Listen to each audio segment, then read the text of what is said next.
이번 시간에는 소음성 난청 예방관리에 대해서 해보도록 하겠습니다. 사업장에서 소음으로 인해서 난청이 많이 발생하죠. 근로자들이 이 난청이 발생하면 이게 뭐 일시적인 난청이 될 수도 있지만 영구적인 난청이 될 수도 있죠. 그래서 그에 대한 예방관리를 철저하게 해 주어야 되겠습니다.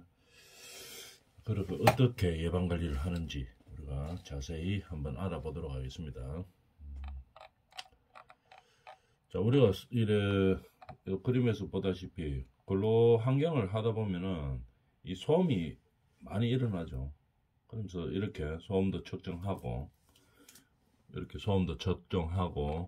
뭐 해서 이 작업자들이 난청으로부터 질병을 얻지 않도록 그렇게 사업주는 관리하고 보호해야 됩니다.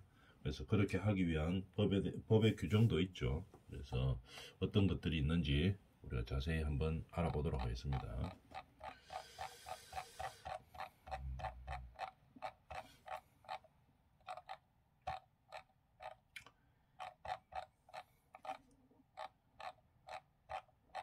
자, 목차를 보면은 배경 및 필요성과 그 다음에 뭐 소리와 소음이 어떤 것들인지, 안전보건 실태, 관련 법령은 어떻게 되는지, 산업재해 발생 현황 및 특성, 이 소음에 대한 산업재해와 발생 현황, 그 다음에 특성이 어떻게 되는지, 소음성 난청의 원인과 청력 손실이 어떻게 되는지, 그 다음에 예방 대책과 청력 보존 프로그램에 대해서 우리가 한번 알아보도록 하겠습니다.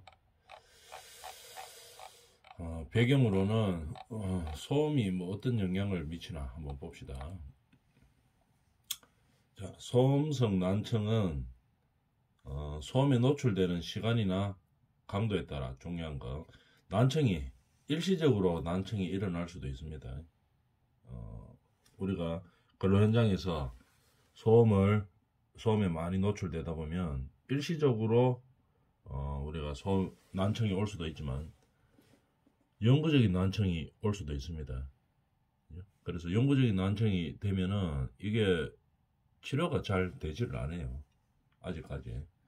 그래서 뭐 조금씩 나아지는 경우도 있지만 이 치료가 상당히 어렵습니다. 그래서 난청에 대해서 우리가 많이 대비책을 강구를 하고 있는 그런 상황이죠. 근데 중요한 것은 요 나와 있다시피 소음성 난청은 자신이 인지 못하는 사이에 자신도 모르게 걸립니다. 이게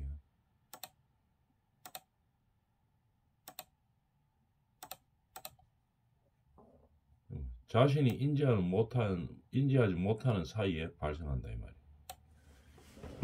이게 소음은 뭐 발생해도 좀 있으면 처음에는 뭐 좀 괜찮죠. 뭐 소음이 없어지면 또 귀에서 괜찮고 이렇기 때문에 자신이 인지하지 못하는 사이에 발생한다 하는 그런 문제가 있죠. 그래서 치료가 되지 않아 영구적인 장애가 안 돼요. 영구적인 장애를 남기는 질환이다 이 말이죠. 이게 아직까지 이 난청이 오면, 소음성 난청이 오면은 이 완치를 하기가 어렵습니다. 거의 안 되죠, 완치를 하는 것은. 그래서 자신도 모르는 사이에 발생해서 영구적인 장애를 남길 수 있다 이런 얘기입니다. 그래서 아주 중요한 문제죠. 그래서 우리가 법에서도 그렇고 사업주들도 이런 소음성 난청이 근로자에게 발생하지 않도록 많은 보호 조치를 하고 있죠. 법에서도 법규로 딱 정해가지고 어떻게 하라, 난청을 대비하기 위해서 이렇게 하는 경우가 많이 있습니다. 자, 소음성 난청은 가장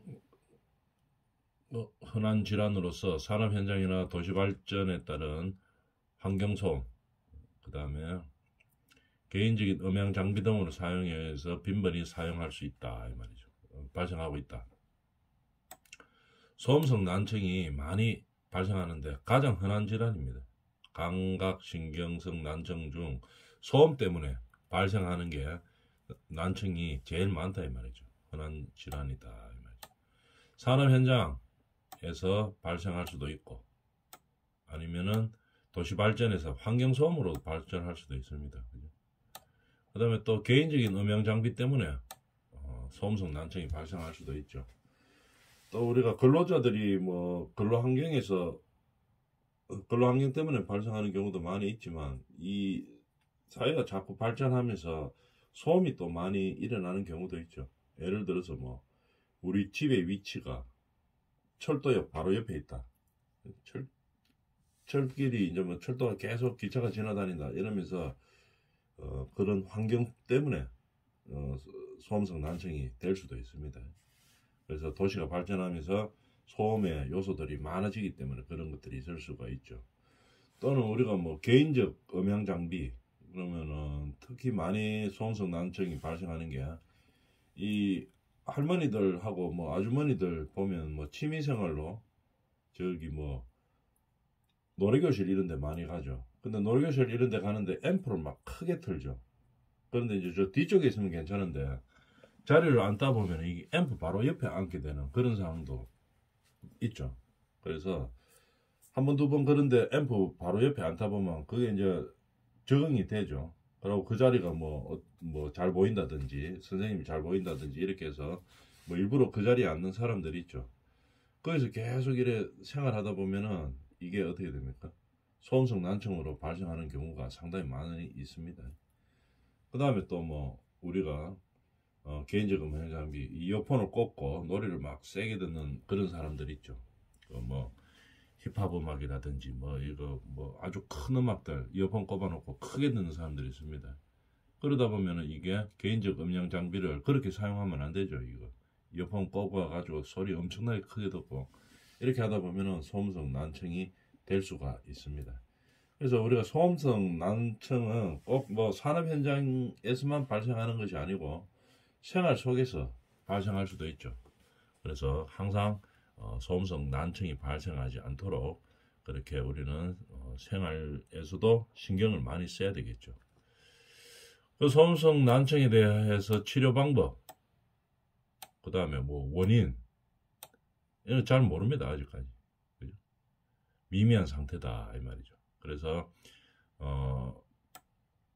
이에 대해서 완치도 잘 어려워요. 소음성 난청이 발생하면. 물론 뭐 보청기 쓰면은 조금 더 좋아질 수는 있겠죠. 잘 들리고 이런 것들은 있을 수는 있는데 그런 상태에서 뭐 완치를 하거나 이런 것들이 상당히 어렵습니다.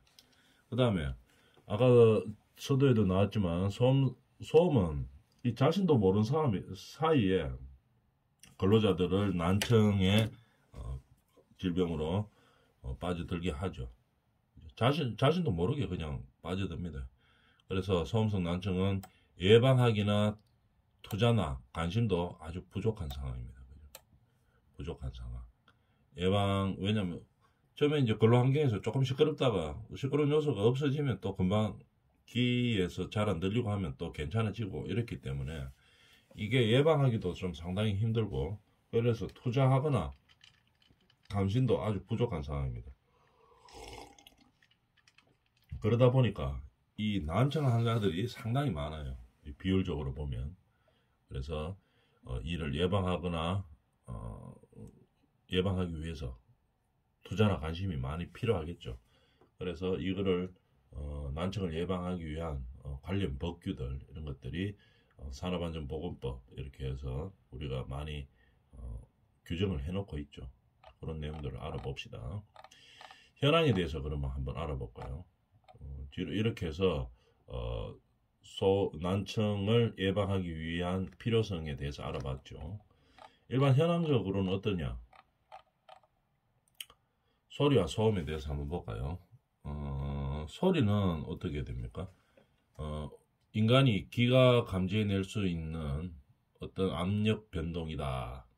우리 이 과목 서두에서 이제 좀 자세하게 해봤었죠. 소리는 어떻게 들리는가 하면은 소음은 있죠. 소음이 발생하면은 어떤 매개체를 공기라든지 물이라든지 어떤 다른 매개체의 압력을 변동시키는 거죠. 그러니까 소리를 밀어낸다는 얘기겠죠. 그래서 진동면에서 공기 압력이 높고 낮은 파동이 생겨서 전파되면서 귀까지 들어오는 거겠죠. 사람 귀까지. 그때 느끼는 것을 말합니다. 소음은 있으면은 어떤 매개체를 진동으로 밀어내죠. 그 진동이 밀리고 하다가 이 귀 안으로 들어와서 이제 들리는 거다. 이렇게 알고 있으면 되겠죠. 그걸 갖다 소리라고 하는 건데 어떤 매개체를 통해서 들어오는 겁니다. 그 소리는 어떻게 나누냐? 소리는 어떻게 한번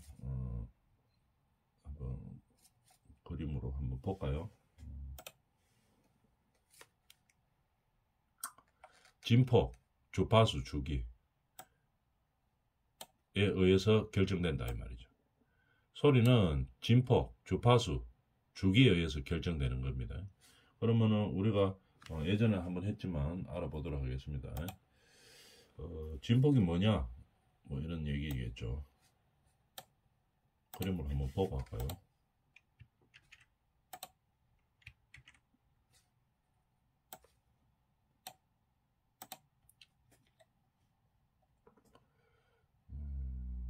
그림을 한번 좀 크게 크게 한번 봅시다.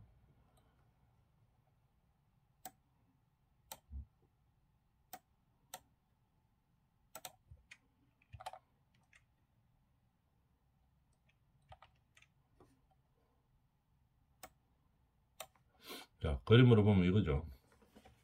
여기 들어가 있지만 이게 여기서 여기까지를 한 파장이라고 이야기합니다. 어떤 마루에서 마루까지 높은 데를 마루라고 하고 이 낮은 데 제일 낮은 데를 골이라고 보통 이야기하죠. 이게 마루에서 한 마루까지 이걸 한 파장이라고 이야기하죠. 요게 진폭입니다. 진폭. 여기서 여기까지가 진폭. 그 다음에 요게 파장. 그 다음에 요거를 한 주기라고 이야기하죠. 그 다음에 요거를 나타낼 때 시간. 이렇게 나눌 수가 있습니다. 그러면 주파수는 뭡니까? 보통 1초에 이게 몇 번 들어가느냐 이제 그걸 가지고 이야기하는 거죠. 여기 몇 번 반복되느냐 그걸 가지고 주파수라고 이야기를 합니다. 그러면은 진폭, 주파수, 주기에 의해서 결정되는데 예를 들어서 뭐 이 폭이 진폭이 여기서 보면은 요까지죠, 그죠? 요거는 요 반으로 나눴을 때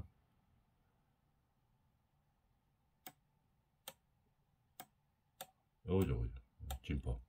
이렇게 봤을 때 진폭이 크면은 어떻게 됩니까? 소리가 큰 거죠. 이제 이런 식으로 발생하게 되는 겁니다. 여기도 보면은 주파수가 여기가 주파수가 많죠. 예를 들어서 한 사이클이라고 1초라고 보면은 여기서 예를 들어서 여기까지라고 봅시다. 이렇게 보면 여기는 지금 어떻게 되니까 두 사이클로 들어가죠. 근데 여기에서는 어떻게 됩니까? 같은 시간대에 여러 번 일어나죠. 그죠? 주파수가 많다 이 말입니다. 그래서 요렇게 같은 시간 안에 많이 일어날 때 큰 소리로 들린다 이런 얘기겠죠.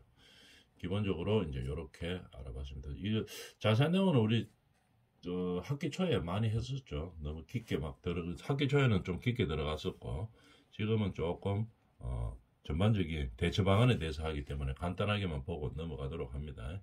진폭, 주파수, 주기에 의해서 결정됩니다. 뭐 파동이. 그래서 이걸 가지고 우리가 소리가 뭐 원하는 소리 또는 뭐 크게 들린다 뭐 이렇게 구분할 수가 있는 거겠죠. 소음은 어떻게 구분하고 있나? 사람이 원하지 않는 소리라고 우리가 규정하고 있습니다. 그러면 소음의 종류는 어떻게 되느냐? 연소음이 있고 단소음이 있고 충격음이 있습니다. 이런 식으로 나눌 수 있죠. 소음의 종류는 연소음, 단소음, 충격음 이렇게 나눌 수 있는데 연소음은 어떻게 하느냐? 하루 종일 같이 들리는 겁니다. 일정한 크기의 소리가 계속 발생되는 것을 연소음이라고 합니다. 근데 기준이 어떻게 됩니까? 1초에 1회 이상일 때 1초에 1회 이상 발생하는 겁니다. 계속 발생하는 거겠죠. 그거를 우리는 연소음으로 정의하고 있습니다. 단소음은 뭐냐? 소음의 간격이 1초보다 클 때입니다. 1회에 1초 이상 계속 들리는 걸 연소음이라고 하고, 소음의 간격이 1초보다 크면 단소음이라고 이야기하는 거죠. 그 다음에 충격음은 뭐냐, 120dB 이상의 소음이 1초 이상 간격으로 발생하는 겁니다. 120, 기준이 120이죠.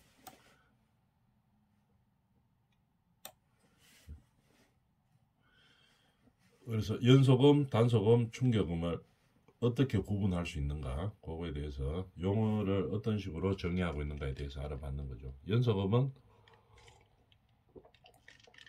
1초에 1회 이상 연속적으로 계속 들리는 거, 이걸 갖다 연소음이라고 하고, 단소음은 소음의 간격이 1초보다 큰 겁니다. 소음이 발생했을 때 간격이 1초보다 크게 발생하는 것을 뭐라고? 단소음이라고 정의하고, 충격음은 최대 음압 수준이 120dB 이상 소음이 1초 이상 간격으로 발생하는 것을 충격음이라고 이야기하죠. 이렇게 용어 정리를 하고 있습니다. 자, 그러면 사람은 어떻게 되는가 하면은 뭐 다 들을 수는 없습니다. 어디서 어디까지를 들을 수 있냐 하면 0부터 120dB까지를 보통 들을 수 있습니다. 자, 그러면은 120dB까지를 들을 수 있으니까 어떻게 우리가 데시벨별로 느끼게 되는지 한번 봅시다. 그럼 120dB 이상 들어가면 어떻게 됩니까? 이게 난청으로 갈 가능성이 상당히 높죠. 아주 위험한 상황이 되는 겁니다. 그죠? 120dB 이상 되면은 우리가 사람들은 들을 수가 없습니다. 그죠? 못 듣는다는 말이 아예 안 들린다는 말이 아니고 비슷하게 느껴지는 거죠. 120dB이나 140dB이나 거의 들을 수 있는 한계치까지 가가 있기 때문에 그냥 고통을 느끼면서 계속 비슷하게 들리는 거죠. 근데 데시벨 자체는 높은 거죠. 그래서 그 이상 되면은 똑같이 고통을 느끼면서 사람이 들을 수 없는 상황이 되는 겁니다. 그냥 그냥 울리는 소음, 고통스러운 소음이 그냥 계속 들리는 거죠. 들리긴 들리지만 사람이 이걸 인식할 수, 느끼거나 뭐 이렇게 하지는 못합니다. 들리긴 들리죠. 그렇지만 어떻게 뭐 120dB이나 170dB이나 이 큰 차이를 못 느낍니다. 왜냐하면 다 고통스럽게 들리는 그 수준이기 때문에. 그래서 사람은 0dB에서 120dB까지를 구분할 수 있고 정상적인 소리로 판단할 수 있다, 이런 얘기입니다. 120이 넘어가 버리면은 그냥 고통스러운 소리로 들리는 겁니다. 자, 그러면은 어느 정도이냐 한번 볼까요? 우리가 사람들이 속삭이면 한 30dB 정도 됩니다. 소곤소곤 하는 거. 그 다음에 보통 우리가 정상적인 크기의 대화가 한 60dB 정도 됩니다. 60dB 정도가 정상적인 크기의 대화가 되는 거죠. 그죠? 위험도는 뭐 약간 불쾌한 자극 정도 느낄 정도 이렇게 되는데 80dB 정도 되면은 위험이 이제 시작되기 시작합니다. 80dB 정도. 그 다음에 뭐 한 110 정도 되면은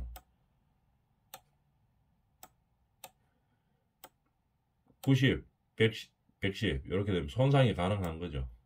청력이 손상이 가능한 겁니다.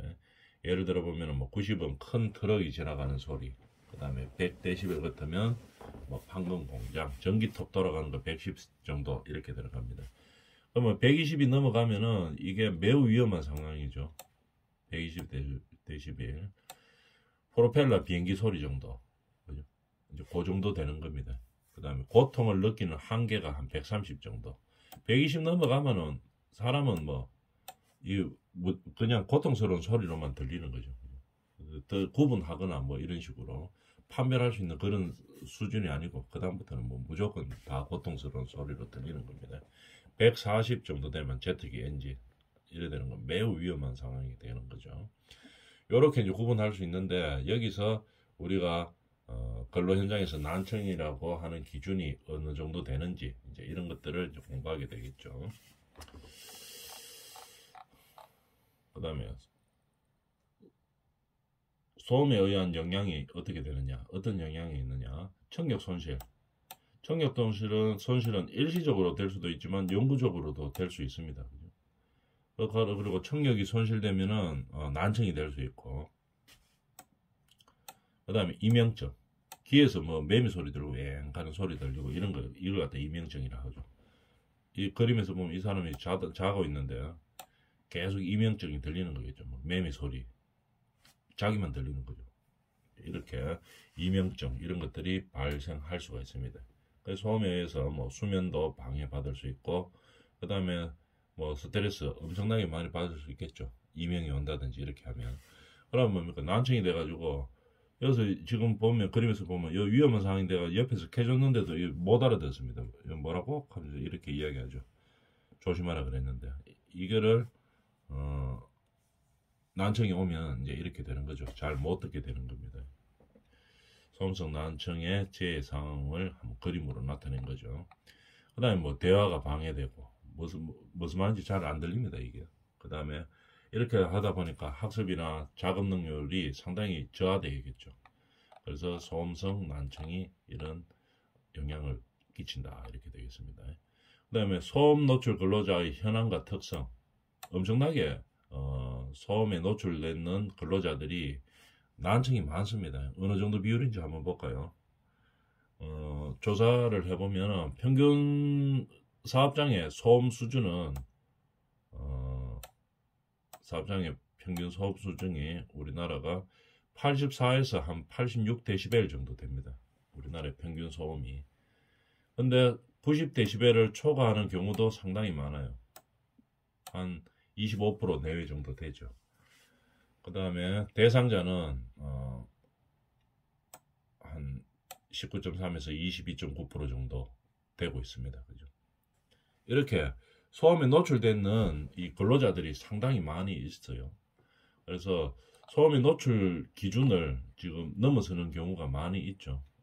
보면 우리나라 평균 소음 수준은 84에서 86데시벨 정도 되는데 90데시벨을 넘어가면은 이 근로자들에게 이 난청이 올 가능성이 높은 거죠. 90데시벨이 넘어가는 사업장이 약 한 25% 내외 정도 되고 거기에 해당되는 대상자가 또 한 20% 정도 된다. 이렇게 상당히 높은 수준으로 소음에 노출되는 근로자들이 있습니다. 뭐 현황을 쭉 이제 적어 놓은 거죠. 이걸 정리해 보면 이제 이렇게 된다는 얘기죠. 한 요 정도 되고, 그 다음에 우리가 진단을 해 보면은 소음 노출 근로자가 몇 프로 정도 되느냐? 소음에 노출되는 근로자가 61.4% 정도, 60%가 넘어갑니다. 건강진단을 해봤을 경우의 이야기죠. 특수건강진단 실시자 중에서 보면 소음에 노출 근로자가 한 61% 정도 됩니다. 그 다음에 직업병 관찰자 중에서 소음성 난청 관찰자 비율이 94.8%입니다. 엄청나게 많은 거죠. 직업병 관찰자 중에서 소음에 노출돼 가지고 소음성 난청 관찰자가 관찰을 요하는 사람이 95% 가까이 되는 겁니다. 그 다음에 직업병 유소견자 중에서 소음성 난청이 몇 프로 정도냐 해당하는 비율이 93% 정도 되는 겁니다. 소음 노출 근로자가 한 61.4% 정도. 그 다음에 직업병 관찰자 중에서 소음성 난청 관찰자가 95% 정도. 직업병 소견자 중에서 음성 난청이 한 93% 정도. 비율이 엄청나게 높은 거죠. 이렇게 우리는 근로자들이 소음에 많이 노출되고 있지만 그동안에 뭐 예방 활동도 별로 안 하고 또 근로자 자신도 뭐 그렇게 이 난청에 대해서 별로 심각하게 못 느끼는 경우도 많았습니다. 왜냐하면은 이게 뭐 오늘 갑자기 확 나빠지고 이런 게 아니죠. 갈수록 나빠지는 거기 때문에 뭐 오늘 조금 지나니까 괜찮고 이렇기 때문에 이게 인식을 별로 못하고 있지만 이만큼 중요한 질병의 하나로서 이제 자리 잡고 있는 거죠. 이런 식으로 많이 되어 있습니다. 근로를 하다 보면. 그러다 보니까 우리가 이제 이렇게 해서는 안 되겠다. 규정을 세웠겠죠. 그래서 어떻게 소음에 관해서 대책을 세우고 있느냐, 이거를 다음 시간에 해보도록 하겠습니다. 우리가 소음이라고 하면은, 소음 작업이라고 하면은 기준이 있죠. 하루에 8시간 작업을 기준으로 할 때 85데시벨 이상 소음이 발생하는 작업을 8시간 기준 할 때, 그때 우리가 소음 작업이라고 하는 겁니다. 이럴 때 어떻게 해야 되는가, 다음 시간에 보도록 하겠습니다.